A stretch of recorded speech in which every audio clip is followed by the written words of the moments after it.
everyone, my name is Pravin Go and I'm the Weekly Entrepreneur and kasama ko ngayon si Mr. Noel Mendio na may-ari ng the Digital International Business. At ang maganda ho, this is not your ordinary day kasi sa office sobrang ingay, sobrang nagkakagulo. Kasi for the first time, yung kumpanya nag-release ng cash.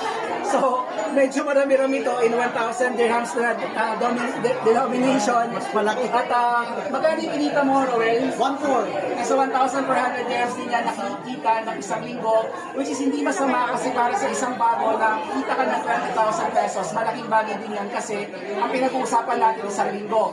Yung hawak-hawak ko ngayon, nasa 89,000 dirhams ito. So, in Tagalog, nasa 1.35 million pesos, nakikita ko ng 3 linggo.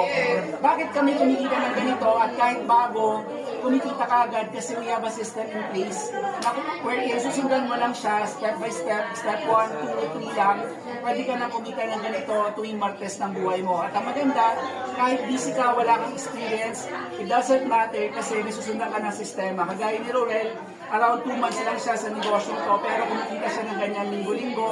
And ang maganda, mag-page ka lang, mag-message ka lang sa page ka to, tapos sasagutin ka ni Roel, tutulungan ka namin para i-earn din ng ganitong classic income. Okay, so antayin ka namin sa inbox namin na see you. Bye-bye.